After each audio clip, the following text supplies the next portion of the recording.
And we're back. Kevin Trudeau here. Great interview with David Icke, world's foremost authority on the great Oz, the powers behind the curtain. DavidIcke.com is his website. David Icke, ICKE.com. Great author, many books, lots of information.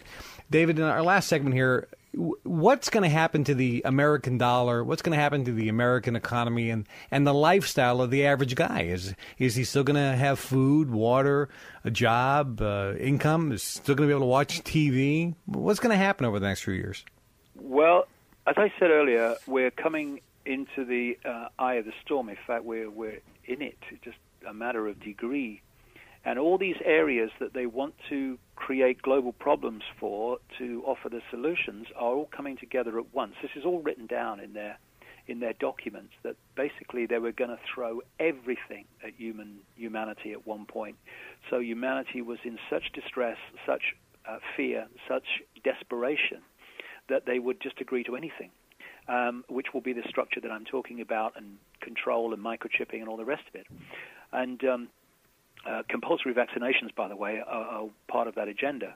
So over the next little while, we are entering very challenging times, and it's very, very important that we stay calm, that we don't react and panic, because that's what's got us into this problem. It's not problem, think it through, and then see how it's really going on solution. It's problem, reaction, solution, emotional reaction. So we need to stay calm, and we need to not panic. Because there's going to be many challenges.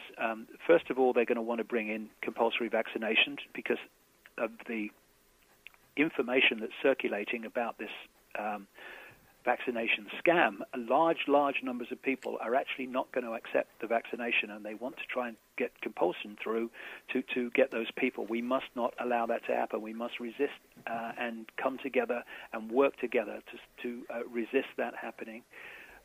They're going to crash the economy in stage 3 of that scenario I talked about earlier, so there's real challenges economically coming. And they want a war. They want a war involving North America, Europe, Russia, and China, which could well be sparked out of the Middle East, Israel, Iran, and all that stuff that's going on at the moment and has been for some time. North Korea as well is a spark point possibly for that, because they want to bring an end to all superstates and superpowers rather, and Russia and China still come under that category to an extent with Russia, and to a much larger extent with China. And so they want to have a third world war. Again, this is in their documents, because the First World War massively centralized power compared with what it was like before.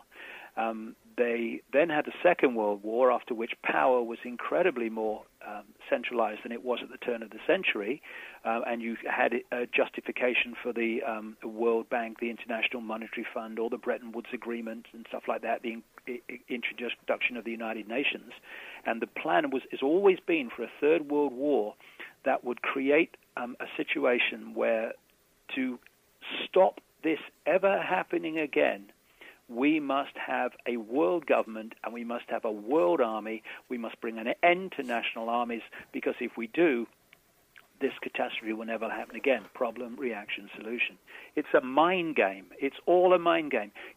When you're a few, Kevin, and you want to control billions, you cannot do it physically. You have to get people to see the world and themselves in the ways that are going to get them to behave and accept things that suit your agenda. It's a mind game. Is there a safe place in the world if you had a choice, for example, living in Switzerland or something? Well, for me, I don't look for safe places personally, because I don't think in the end there are any, the way the scenario is going. I mean, they want microchip people. This is something else what we must absolutely resist and refuse en masse, because once they get access to the body through a microchip, it's not just about electronic tagging. I've had chapter and verse of this from a CIA scientist in 1997. It's not just about electronic tagging. It's about external manipulation of our minds, our emotions, and our physical bodies. That's what the prime bottom line is. And of course, electronic tagging and knowing anywhere you are in the world is also part of it, but only part of it. For me, the safest place to be in terms of freedom, it's to stand up and face this, to get our backsides unstuck from the sofa and to start accepting that we have a problem here. No more excuses. Look your children in the eye, look your grandchildren in the eye, think about what their society is going to be like given what ours is now, and tell them you can justify doing nothing or ignoring it or keeping your head down or get another bucket of sand out of the shed. We need to stand up, face this, come together, drop the irrelevant fault lines of race, of income bracket, of religion, and all the rest of it, and realize that this is not a conspiracy to enslave Jewish people or Islamic people or middle-class Americans. This is a conspiracy to enslave humanity, and we need to come together to stop that happening, because the number of people doing this in full knowledge of what they're doing is a relative handful. The number of people being manipulated is billions.